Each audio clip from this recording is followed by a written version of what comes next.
slumber watcher till the spheres, 26,000 years, have revolved and I return to the spot where now I burn.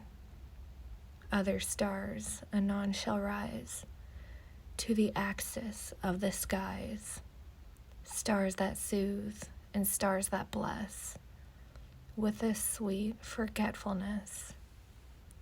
Only when my round is over shall the past disturb thy door.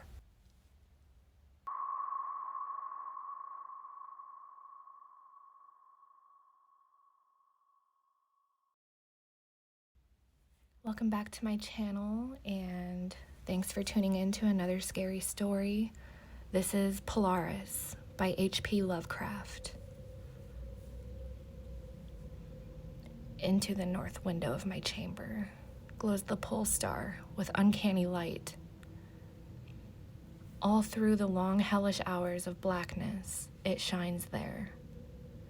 And in the autumn of the year, when the winds from the north curse and whine, and the red-leaved trees of the swamp mutter things to one another in the small hours of the morning under the horned waning moon, I sit by the casement and watch that star. Down from the heights reels the glittering Cassiopeia as the hours wear on, while Charles Wayne lumbers up from behind the vapor-soaked swamp trees that sway in the night wind. Just before dawn, Arcturus winks ruddily from above the cemetery on the low hillock, and Coma Berenices shimmers weirdly afar off in the mysterious east. But still the pole star leers down from the same place in the black vault, winking hideously like an insane watching eye which strives to convey some strange message, yet recalls nothing save that it once had a message to convey. Sometimes when it is cloudy, I can sleep. Well, I do remember the night of great aurora, when over the swamp played the shocking coruscations of the demon light. After the beam came clouds, and then I slept. And it was under a horned waning moon that I saw the city for the first time. Still and somnolent did it lie, on a strange plateau in a hollow between strange peaks, of ghastly marble were its walls and towers, its columns, domes, and pavements. In the marble streets were marble pillars, the upper parts of which were carven into the images of grave bearded men. The air was warm and stirred not, and overhead, scarce 10 degrees from zenith, glowed that watching pole star. Long did I gaze on the city, but the day came not, when the red Aldebaran, which blinked low in the sky but never set, had crawled a quarter of the way around the horizon. I saw light and motion in the houses and the streets. Forms strangely robed, but at once noble and familiar, walked abroad under the horned waning moon. Men talked wisdom in a tongue which I understood, though it was unlike any language which I had ever known. And when the red Aldebaran had crawled more than halfway around the horizon, there was again darkness and silence. When I awaked, I was not as I had been. Upon my memory was the graven vision of the city, and within my soul had arisen another and vaguer recollection, of whose nature I was not then certain. Thereafter, on the cloudy nights when I could not sleep, I saw the city often, sometimes under the hot yellow rays of a sun which did not set, but which wheeled low in the horizon. And on the clear nights, the pole star leered as never before. Gradually, I came to wonder what might be my place in that city on this strange plateau betwixt strange peaks. At first, content to view the scene as an all-observant, uncorporeal presence, I now desire to define my relation to it and to speak my mind amongst the grave men who considered each day in the public squares. I said to myself, this is no dream, for by what means can I prove the greater reality of that other life in the house of stone and brick, south of the sinister swamp in the cemetery in the low hillock, where the pole star peeps into my north window each night. One night, as I listened to the discourses in a large square containing many statues, I felt a change and perceived that I had at last a bodily form. Nor was I a stranger in the streets of Olatho, which lies on the plateau of Sarkia, betwixt the peaks of Noten and Catifonek. It was my friend, Alos, who spoke, and his speech was one that pleased my soul, for it was the speech of a true man and patriot. That night had the news come of Deiko's fall, and of the advance of the Inutos, who 5 years ago had appeared out of the unknown west to ravage the confines of our kingdom, and to besiege many of our towns. Having taken the fortified places at the foot of the mountains, their way now lay open to the plateau, unless every citizen could resist with the strength of 10 men. Alos, my friend, was commander of all the forces on the plateau, and in him lay the last hope of our country.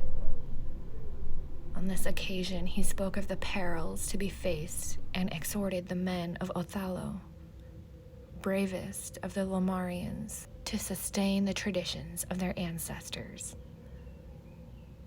whom men forced to move southward from Zobna before the advance of the great ice sheet, even as our descendants must someday flee from the land of Lamar, valiantly and victoriously swept aside Nofkes that stood in their way. To me, Alos denied the warrior's part, for I was feeble and given to strange faintings when subjected to stress and hardships. But my eyes were the keenest in the city, despite the long hours I gave each day to the study of Nacotic manuscripts and the wisdom of the Zobnarian fathers. So my friend, desiring not to doom me to inaction, rewarded me with that duty which second to nothing in importance. To the watchtower of Thapnen he sent me, there to serve as the eyes of our army. Should the Inutos attempt to gain the citadel by the narrow pass behind the peak Noten, and thereby surprise the garrison, I was to give the signal of fire, which would warn the waiting soldiers and save the town from immediate disaster. Alone I mounted the tower, for every man of stout body was needed in the passes below. My brain was sore dazed with excitement and fatigue, for I had not slept in many days. Yet was my purpose firm, for I loved my native land of Lomar, and the marble city, Othallo, that lies betwixt the peaks Noten and Catifonek. But as I stood in the tower's topmost chamber, I beheld the horned waning moon, red and sinister, quivering through the vapors that hovered over the distant valley of Banoff. And through an opening in the roof glittered the pale pole star, fluttering as if alive, and leering like a fiend and tempter. Methought its spirit whispered evil counsel, soothing me to traitorous somnolence with a damnable rhythmical promise, which it repeated over and over. Slumber, watcher, till the spheres, 26,000 years, have revolved and I return to the spot where now I burn. Other stars anon shall rise to the axis of the skies, stars that soothe and stars that bless with a sweet forgetfulness. Only when my round is over shall the past disturb thy door.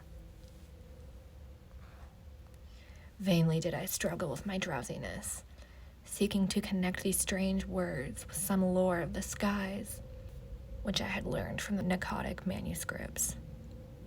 My head, heavy and reeling, drooped to my breast. And when next I looked up, it was in a dream, with the pole star grinning at me through a window over the horrible and swaying trees of a dream swamp. And I am still dreaming. In my shame and despair, I sometimes scream frantically, begging the dream creatures around me to waken me, ere the Inutos steal up the pass behind the peak, Noten, and take the citadel by surprise. But these creatures are demons, for they laugh at me and tell me I am not dreaming. They mock me whilst I sleep, and whilst the foe may be creeping silently upon us. I have failed in my duties and betrayed the marble city of Olatho. I have proven false to Alos, my friend and commander. But still these shadows of my dreams deride me. They say there is no land of Lomar, save in my nocturnal imaginings, that in these realms where the pole star shines high, the red Aldebaran crawls low around the horizon. There has been naught save ice and snow for thousands of years and years. And as I writhe in my guilty agony, frantic to save the city whose peril every moment grows, and vainly striving to shake off this unnatural dream of a house of stone and brick south of a sinister swamp in a cemetery on a low hillock, the pole star, evil and monstrous, leers down from the black vault, winking hideously, like an insane watching eye, which strives to convey some message, yet recalls nothing save that it once had a message to convey.